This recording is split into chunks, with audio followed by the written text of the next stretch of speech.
This Torah class is brought to you by TorahAnytime.com. Okay, good morning, Rabbi. Bruchim Abayim, the Kol Agro de Pirka, Parshas Chukas. We're going to speak a little bit this morning about the Parah Adumah, the red heifer. It's interesting that as part of the process of purification, it was not enough only to sprinkle on the tameh from one Parah Adumah. In fact, they had to sprinkle on him from all the Parah Adumahs that they had in possession. Now, Parah Adumah is a very valuable item. If a Parah Adumah is born to your herd, you could retire. You struck it rich. And we're going to learn how many Parah Adumahs have there been in history. Until when did we have them? And when was the last reported sighting of a real Parah Adumah? So the Mishnah says in Masechta Parah that Umazin alav kol shivas hayamim, for all 7 days of the purification, they would sprinkle on him mikol chatoi shahayu sham, from all the various Parah Adumahs. In other words, it wasn't enough just to take one red cow, slaughter it. They had in the vaults, in Fort Knox, in the highest security vaults, even more valuable than the Avnei Shayim and the Avnei Miluim. What is the most valuable Jewish object? Sefer Torah written by Moshe Rabbeinu. No, the Parah Adumah. You can't get anything more valuable than the Parah Adumah. Every 10 years you hear about a story about a cow somewhere. They think it's a Parah Adumah, and then a few days later there are a few black hairs and it's out. So how many Parah Adumahs have there been in history? So it's Machlekes Tanaim. The Mishnah says in Masechta Parah, Parak Gimel, Mishnah Hey, Lo Matzu Misheva. If they could not locate all 7 Parah Adumahs, Oisin Meshesh, they would make the concoction out of 6 of them. If they couldn't find 6, Mechamish, out of 5, Me'arba, Mishalosh, Mishtayim, U'Meyachas. Okay, so according to the Tanakama, there were 7 Parah Adumahs. Who made these Parah Adumahs? Umi Asan, Harishayna Asa Moshe. The first Parah Adumah was made by Moshe. Bahashniya Asa Ezra. And v'chamesh me'ezra ve'elach divir Meir. 5 from the period of Ezra and on. Okay, so that means that even obviously in the times of the second Beis Hamikdash, they had to have a Parah Adumah. If they didn't have a Parah Adumah, people pass away, people die, people become tameh. The whole avodah in Beis Hamikdash would have come to a halt if they didn't have the Parah Adumah. And in fact, the Mishnah says there were 5 from Ezra and on. V'chachamim oimrim sheva me'ezra ve'elach. 7 from Ezra and on. Umi Asan, who made them? So Moshe made 1, Ezra made another. Shimon HaTzadik v'Yochanan Kohen Gadol asu shtayim. Shimon HaTzadik made 2. Yochanan Kohen Gadol made 2. Then you're up to 6. El Yehoy Eine Nai ben HaKoif v'Chanam el HaMitzvi v'Yishmael ben Piyavu asu achas. Each one of them made 1. Now, what kind of names are these? This guy, El Yehoy Einai, what were his parents thinking? And his father's name was a Kaif. Wow. That's not... What is this? It is what it is. And Chanam El Hamid, last week we learned about names. We could probably give a whole shir on this Mishnah. And Yishmael ben Piyavi. So Rabbi Isai, any accountants over here? Anyone know how to count? Moshe made 1. Ezra made 2. Shimon HaTzadik made another 2, that's 4. Yochanan Gadol made another 2, that's 6. Plus, El Yehoyenai, Chanamel, and Yishmael. That's 9. So he said 7. No, the Tanakama says 7. The Chachamim say... 3 of them make 1. Right? What? Umesayim HaRambam. So you look in the Rambam, who's going to make the 10th one? The 10th one is going to be made by Melech HaMashiach Mehera Yigala Amen Ken Hiratzin. Okay, so according to the Chachamim, how many Parah Adumahs will there be in history? 10. 9 were, 1 will be. Okay. Now the question we have to ask ourselves is, when was the last time that the Jewish people had the Parah Adumah? Is it something that when the second Beis Hamikdash was destroyed, so along with all the Kalim and the Aron and the Menorah and so forth, they were nignaz the Efer HaPara, or perhaps, maybe, the Efer, the Parah, is still in our possession. So there's a very interesting Gemara Masechta Chagiga. The Gemara says on Daf Chafei, Va'amar Ula, Chevraya Medakan Begalila. Our friends, the Chaverim, the Talmidei Chachamim, would purify themselves in the Galil.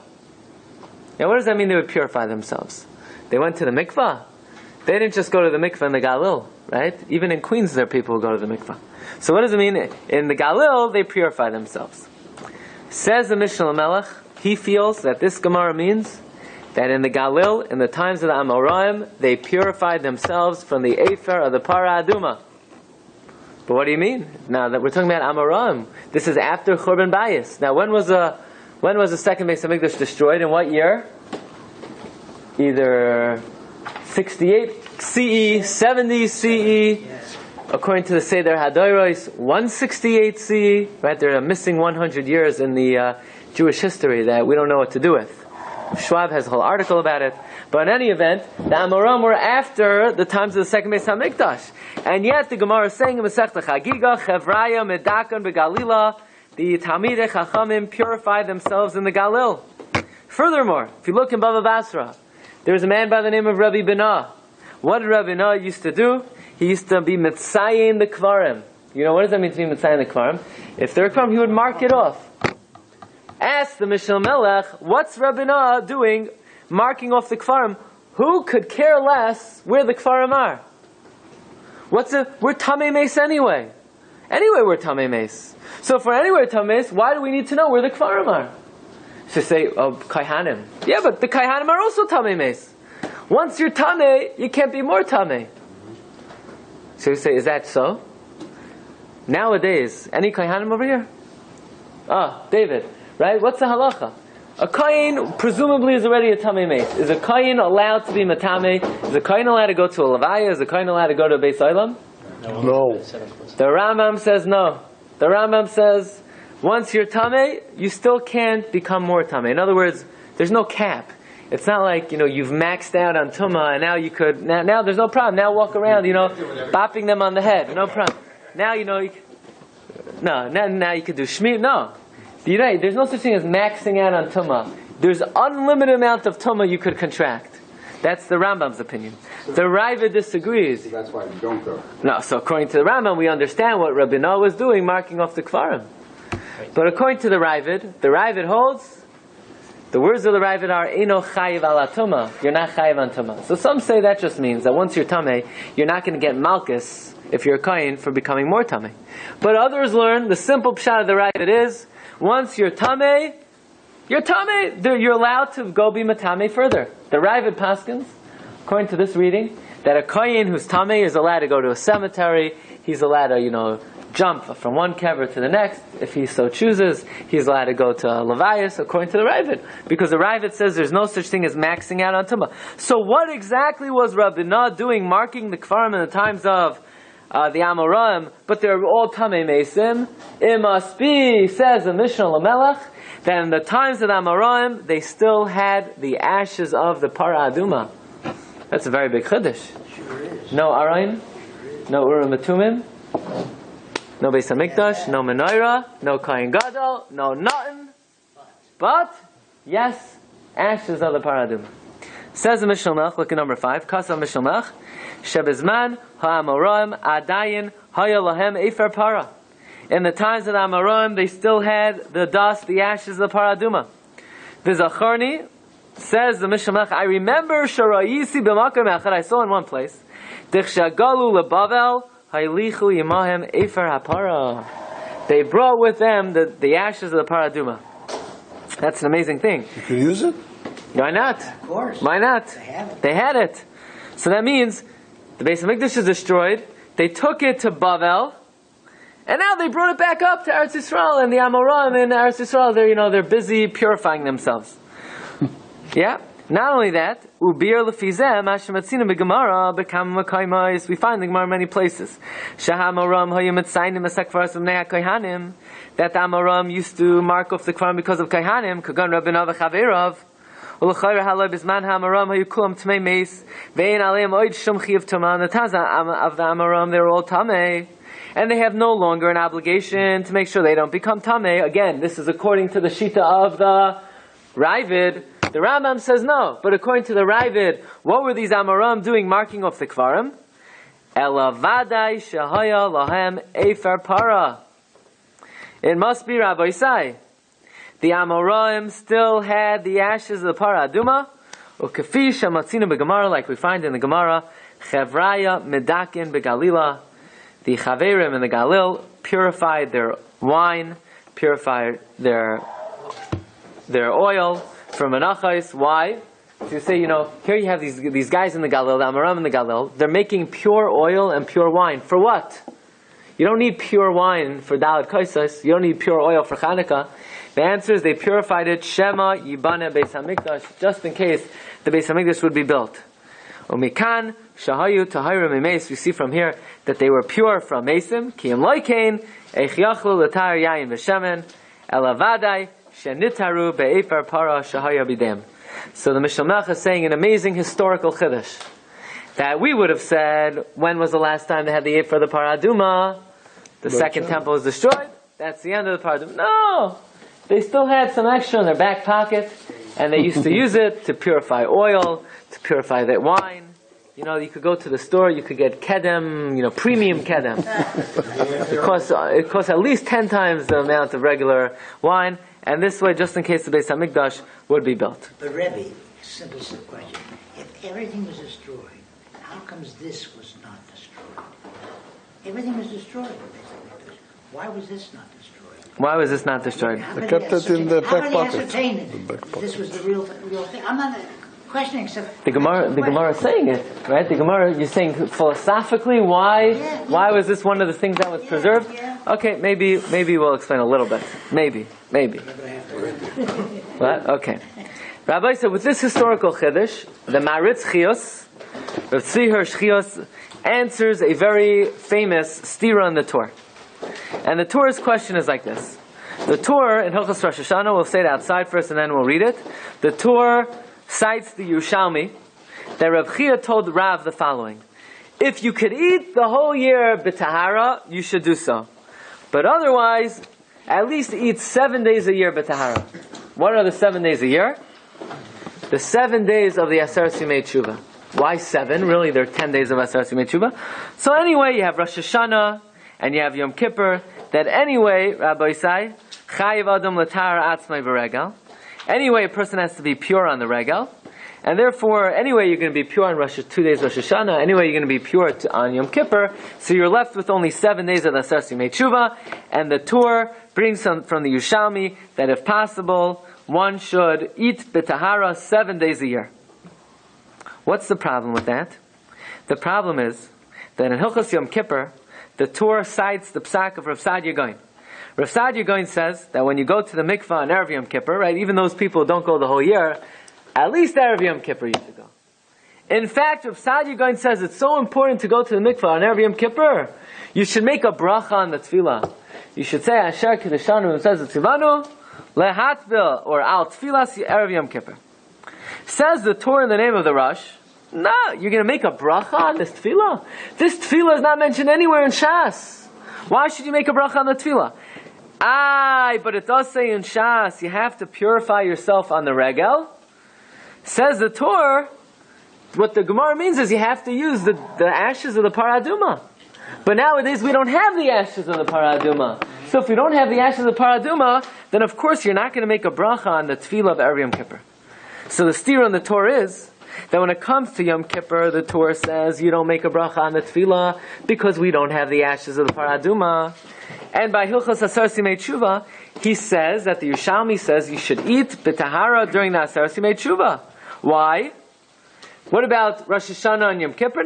Those 3 days anyway you're going to eat b'tahara because Chayiv Adam L'Tar Atzmai B'Rega. But how are you matar yourself B'Rega? With the Efer of the Parah Adumah. We don't have the Efer of the Parah Adumah. The Torah already said, he already disagreed with Rav Sadia Gaon that you can no longer make a bracha on the tefillah of Erev Yom Kippur because we don't have the ashes of the Parah Adumah. So make up your mind. Do we have the ashes? Do we not have the ashes? In Hilchos Yom Kippur, the Torah says we don't have the ashes. In Hilchos Rosh Hashanah, the Torah says we do have the ashes. So how are we going to reconcile that? So take a look at number 6.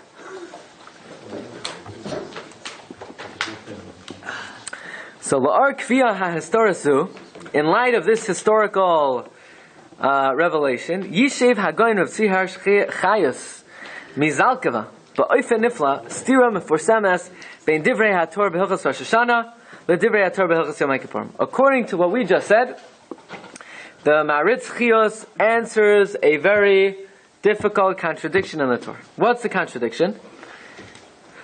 Behilchos Rosh Hashanah, Hevi HaTorah min HaYushalmi. In Hilchos Rosh Hashanah, the Torah brings from the Yushalmi, Rabbi Chia Amar LaRav. Rabbi Chia said the following to Rav: if you're able to eat the whole year in purity, you should do so. But if you're not able to, at least you should eat 7 days b'tahara. Okay.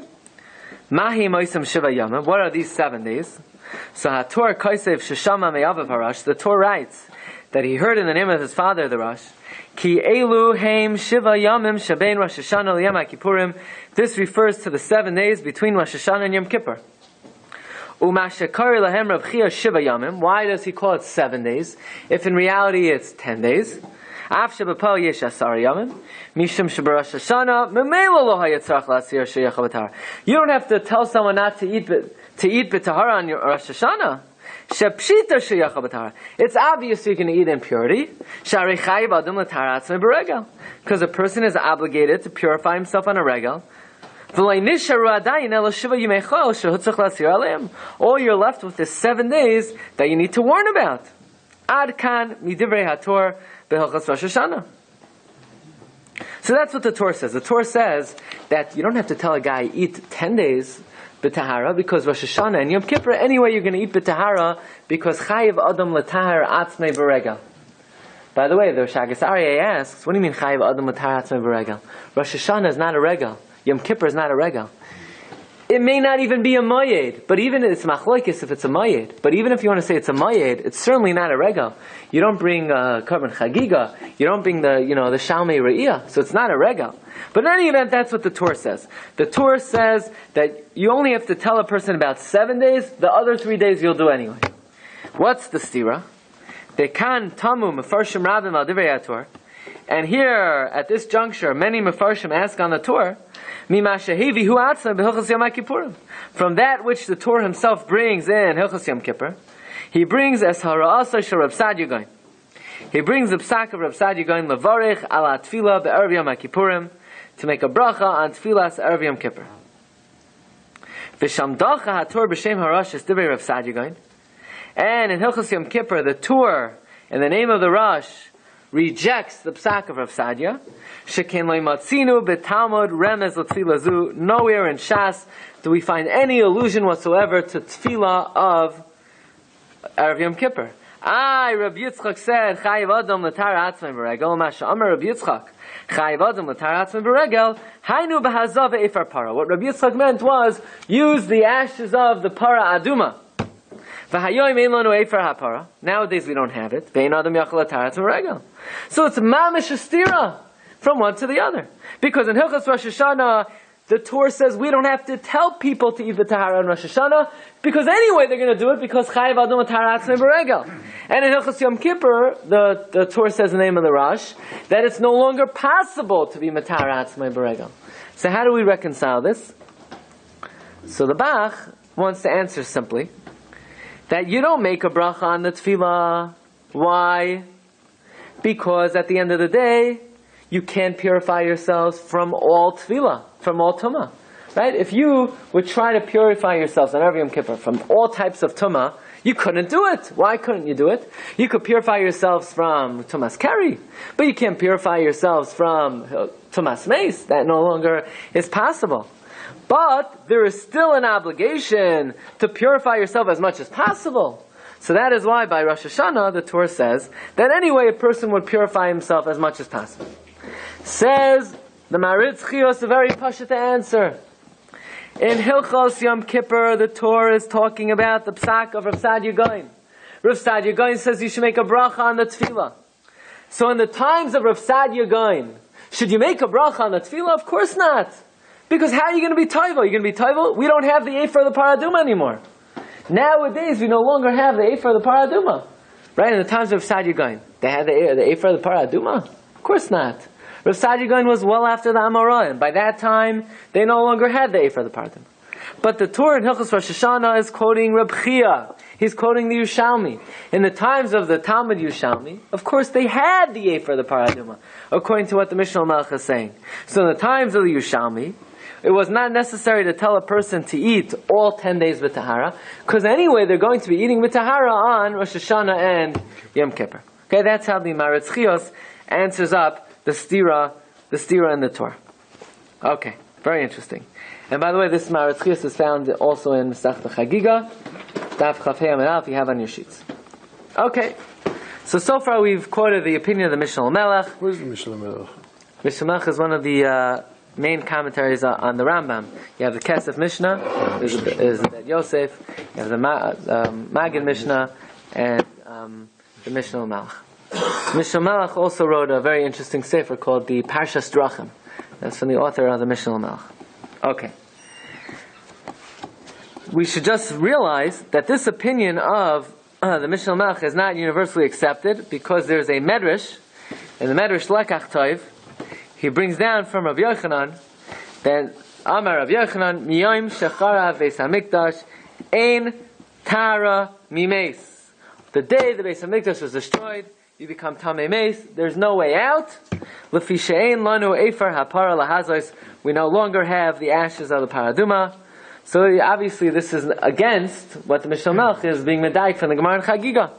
That the Gemara in Chagiga seems to imply they did have the ashes of the Parah Adumah in the Taz Amaram. This Medrash seems to indicate no, from the time of the Churban Beis Hamikdash they no longer had it. Okay, Rabbi Isai, fasten your seatbelts, listen to what the Chidah says.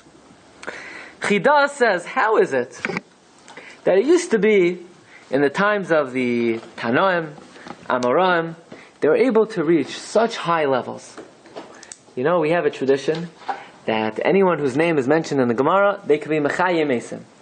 Right? You look through the pages of the Gemara, it's replete with amazing nisim that they performed. Right? Rabbi Yitzchak ben Elyashiv, somebody came to Rabbi Yitzchak ben Elyashiv, he says, Rebbe, I can't take it anymore.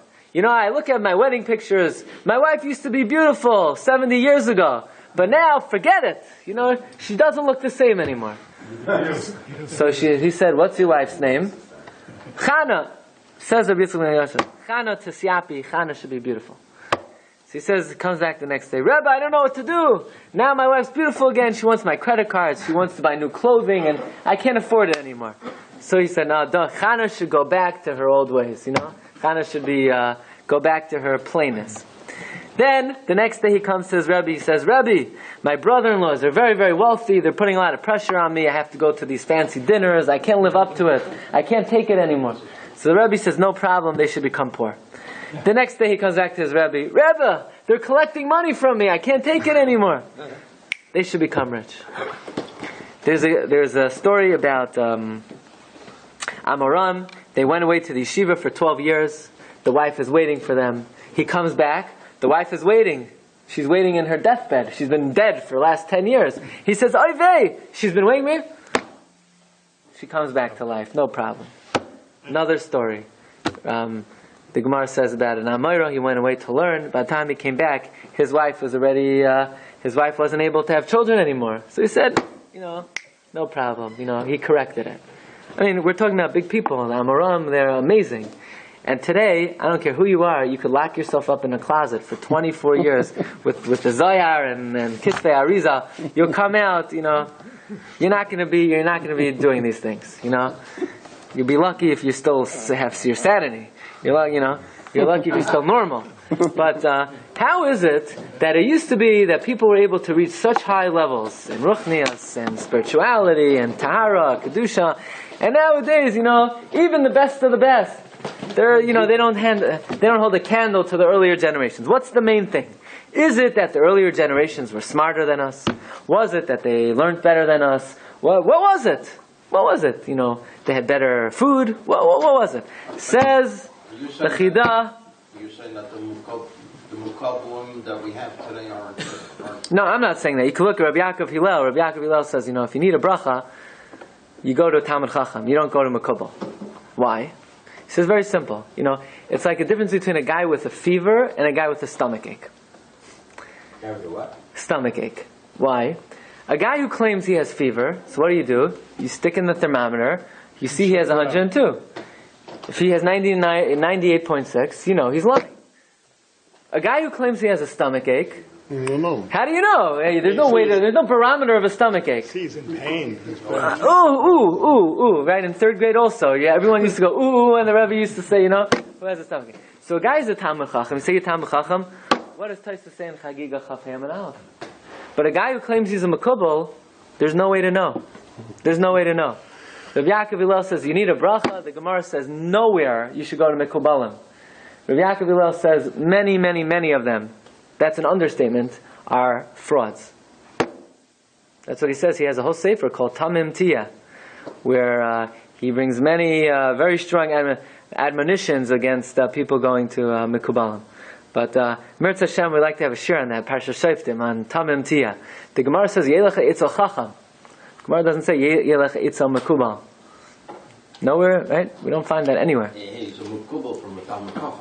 He says, a Mekubal has to be a Talmud Chacham first. So, if you go to Talmud Chacham, you know what you're getting. You know what you're getting. Anyway, so the Chidah says, we want to know, what is the difference between the earlier generations and the later generations? What's the difference? The difference is the earlier generations were not Tamei Meis. And when someone is Tamei Meis, it is a major impediment in understanding Torah. We think Tumas Meis, everyone's Tamei Meis. So we think it's just a spiritual phenomenon. It doesn't really affect us. Says the Chidah, we don't realize how it affects us. The Chidah says if we would have to pinpoint the main nakuda between Amoraim and us today, the main difference is Tumas Meis. That's a heavy statement. That's very interesting. Says we'll take a look at it inside. So then ask the Chidah, if that's the case, this would be another support to the Mishnah Lamelech. Then the times of Amoraim, they had the ashes of Parah Adumah. Right? Not like this Medrash Lakachtoif. Because says the Chidah, we have no understanding of how the Amoraim were able to reach high levels, if not for the fact that they had the ashes of the Parah Adumah. I asked the Chidah, if that's the case, so how did the Arizal reach such a high level where he was able, mamish, to see, the Shvilei Harakiah, and he could look at you and tell you everything he ever did, and he saw everything in this world. How did the Arizal reach such a high level? I thought you need the Ephah of the Parah Adumah. Says the Chidah, it must be that the Arizal had the ashes of the Parah Adumah. Where did he get it from? Says the Chidah. Eliyahu Hanavi brought it to him.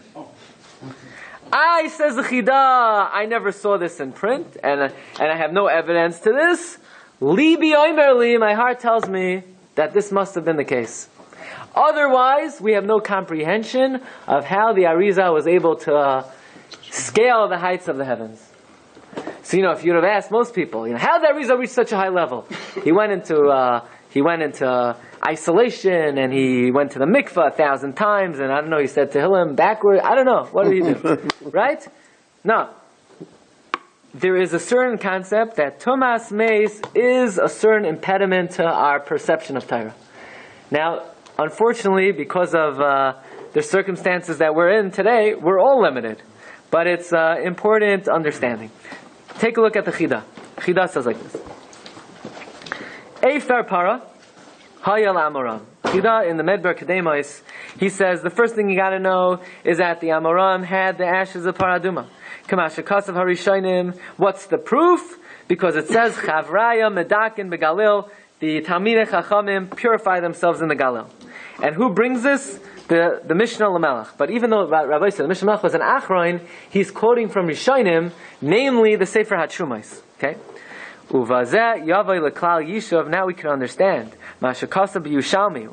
What it says in the Yushalmi, the Rav Oichal Chulim B'Tahara B'Asar Simei Tshuva. The Yushalmi says Rav used to eat even ordinary secular food, impurity. V'Havu B'Rabban B'Asroi Tuva. And many of the later Amoram discuss this. How is that possible? How is it possible that Rav ate Chulim B'Tahara, but they're all Tamei Meis? The answer is, Uvahachi Yanuach Lanu D'Amoram Hayu Kol Kach Kedoshim. Now we understand how the Amoram were so sanctified. How's it possible? V'hein ata, nowadays, b'shegam himatzei yimatzei mi sheroitzel eskadesh v'lifrosh midarkei ha'olam. Even today, if somebody wanted to separate from this world, right, to leave society and go move into a cave, av sheyitrach toirach gadol, even if he would exert himself greatly, lo yala biyadai, it wouldn't happen for him. A guy, he could dig a hole in the ground, right?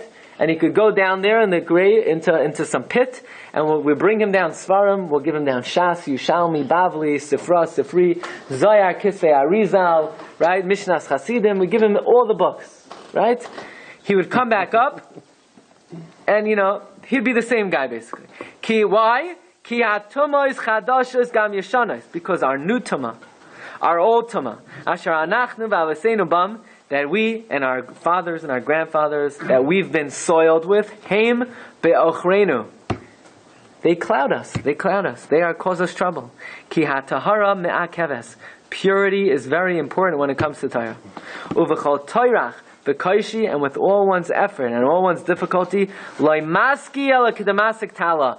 With all the effort we put in, the result is going to be only one shovelful. In other words, the point is, no matter how much we try today, the achievement is so little compared to earlier generations. Why? Because of this reason, that we don't have the Parah Adumah. What's with the Arizal? How did he do it? Va'ani ba'ani yusi, and me in my humbleness and my poverty, pshitali. It is obvious to me. D'Rabbeinu Arizal haya nitar me'efar para al yedei Eliyahu zachar latayv. That the Arizal purified himself with the ashes of Parah Adumah through Eliyahu HaNavi. Va'aznacha alav ruach hakodesh lahafli. And through that, he experienced a great degree of the divine spirit.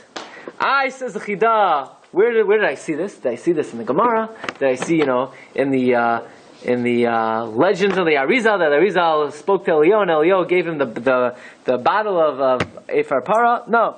V'hagam ki lo ra'isi kasav remez mizeh. Although I have not seen any hint to this. V'lo shamati, and no one told this to me. Li bi'omerli, my heart tells me, shaharav hayamalim hadavar helem nimratz l'roiv anvesanus. That the Arizal hid this according to his great humility. He gave his Talmud the Be'erah Shel Miriam, so it could have been that he also gave it his Talmud. Be'erah Shel Miriam, right? We have a story, right? They're on the boat in the Galilean, and they come to the air, right? And he drinks it.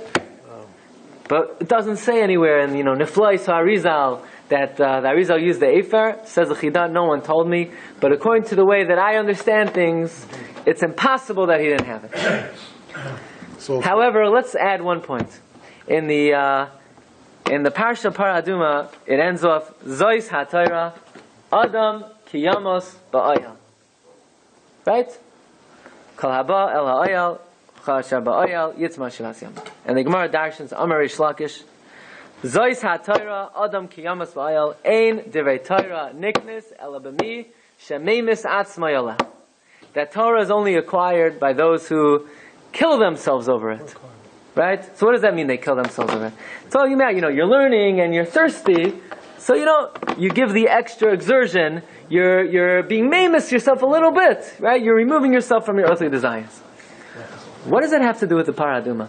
Why is that in the Parsha Parah Adumah? In Mindrin, in the Parah Adumah, the Torah says, by the way, if you want to be matzliach in learning, you have to kill yourself over it. What's that got to do with the Parah Adumah? We're talking about Tumah V'Tara over here. We're talking about the red heifer, the red cow with, it's red.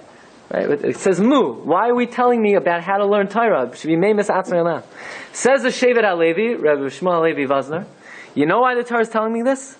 Because you may make a mistake and say that how the Amoram became so great? It was all the magical dust of the Parah Adumah. All they did was, Ravina stood on the line and they sprinkled some ashes on him. Okay, you're good to go. Now you're an Amayra. And Rav Ashi came on the line, they sprinkled him. Okay, you're good to go. And Abaye, they sprinkled on him. Okay, next. Rava, Rav Ashi. Okay. And that's it. It was just some kind of magical formula. How they became so great? Like the Arizal, like the Chidah says. They had the magical potion of the Parah Adumah. Says the Torah, wait a second. you could have all the potions in the world. If you want to understand Torah, the most important thing is don't think Ravina became Ravina because they put the magical potion on him. Ravashi didn't become Ravashi. That was critical, that was crucial, that was important. But this was also necessary.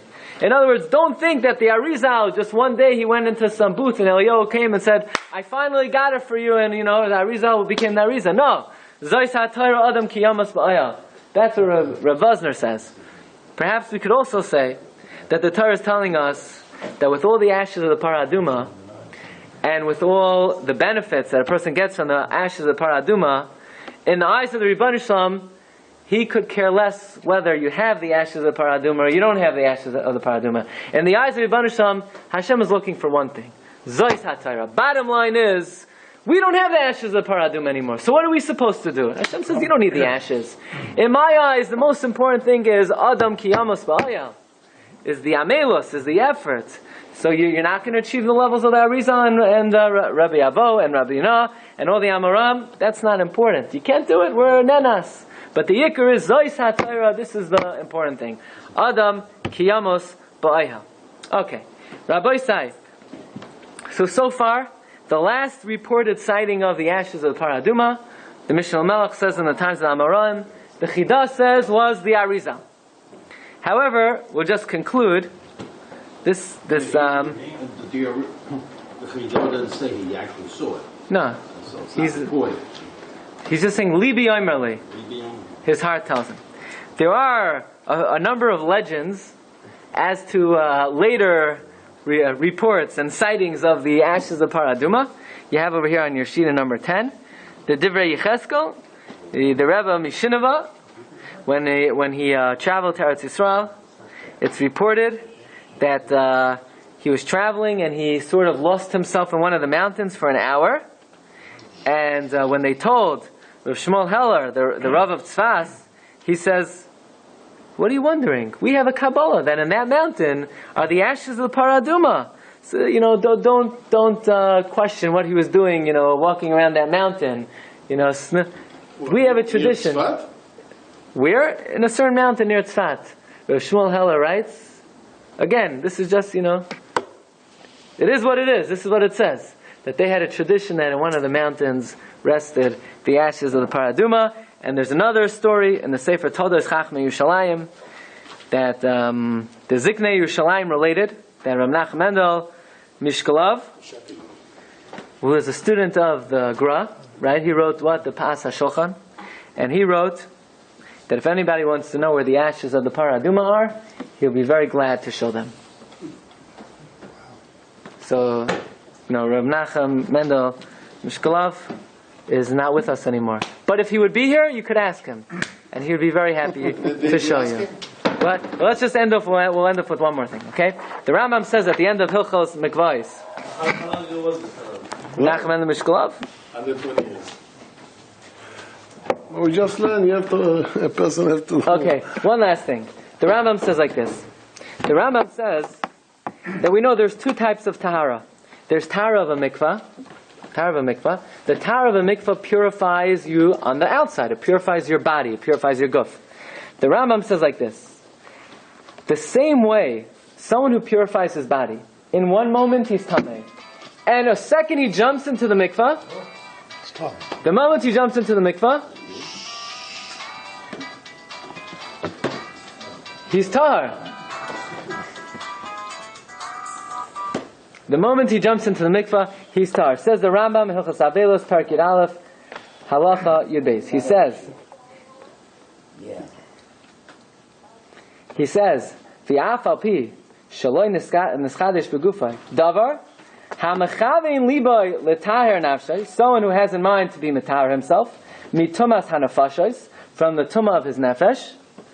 What's the tumah of one's nefesh? Shehein machshavos ha'aven, bad thoughts, v'deos harois, and bad hashkafos. Kivan shehiskim beliboy lifroish me'oisan ha'etzos. As soon as a person makes up his mind to separate himself from these ideas, v'hevi nafshay, and he brings his soul b'mei hadas hatahar, into the waters of pure das, Torah. Harehu oimer bizarakti aleichem mayim tahirim utahartem mikol tamaisechem. So listen to what the Rambam is saying. The same way, if a person, let's say, he has tumas carry, and he decides he's going to jump into the mikvah, how long does it take him to become tahar? 1 moment. A moment ago he was tameh, and immediately he's tahar. Says the Rambam, someone who is a bal avera, someone who has been doing many averas throughout his life, and he decides in his mind he's going to separate from avera, he's going to throw away his bad thoughts, he's going to throw away his bad opinions, and he decides he's going to be metaher himself, he's going to be metaher his nefesh b'mei hadas. What's the mei hadas? In the waters of Torah. When does he become tahar? Immediately. Like the Rambam says about tshuva, miyad hu ohov v'nechmad. And as soon as a person decides to do that, Hashem will be bizarakti aleichem mayim tahirim utahartem. The Rebbe Hashem will sprinkle on him the purification waters. What are they? Min hashamayim. Min hashamayim, Hashem will be matara person. It's very interesting. The Rambam in the Parish HaMishnayos says, who is more tahar? Someone who never became tameh? Or someone who became tameh and then went to the mikvah? Someone who never became. So we would say someone who never became tameh, of course he's more tahar than someone who became tameh and then went to the mikvah. The Rambam says just the opposite. That someone who became tameh and went to the mikvah is more tahar than someone who never became tameh in the first place. Why? Because the Rambam says because the Torah labels him tahar. Nowhere does the Torah label tahar someone who never became tameh. But someone who became tameh and then went to the mikvah, he's labeled, he's given the approval of the Torah calls him tahar. Listen to this. There's a machlokes in Shas. Who is greater? Someone who never did an avera? Of tzaddik gamor? Or about tshuva? So it's machlokes amaram. Rabbi Yochanan says avada tzaddik gamor is much greater. Chavos Havava says yes, in some cases that's true. Rabbi Avohu says about tshuva is greater. B'makom shebalei tshuva oimdim ein tzadikim gemurim oimdim. And even though there's a cloud, we always paskin like Rabbi Yochanan, so we would have thought the halacha is that tzadikim gemurim are greater. The Rambam paskins like Rabbi Avohu that balei tshuva are greater. So all the Mefarshim ask where the Rambam get this from. The Rambam is forsaking the cloud that we pass on like Rabbi Yochanan. The answer is, Rav Asher Weiss suggests that the Rambam at the end of Hilchos Mikvahs is telling us that the tahara of tshuva is parallel to the tahara of a mikvah. The same way when you go to a mikvah, you're immediately tahar. So too, when you decide to do tshuva, that purification process immediately purifies you. So if that's the case, if the purification of tshuva is parallel to the purification of a mikvah, the same way the purification of a mikvah, you're more tahar. If you became tameh and then you went to the mikvah, then had you not become tameh in the first place, so too in the purification of tshuva, a person is greater, not if he's born a tzaddik, but rather if he did an avera and then he did tshuva, because in that case, the Rambam would say the Torah is labeling you tahar, and that's an explanation why the Rambam paskins that gedol b'makom shebalei tshuva oimdim ein tzadikim gemurim oimdim. Have a wonderful day. You've just experienced another Torah class brought to you by TorahAnytime.com.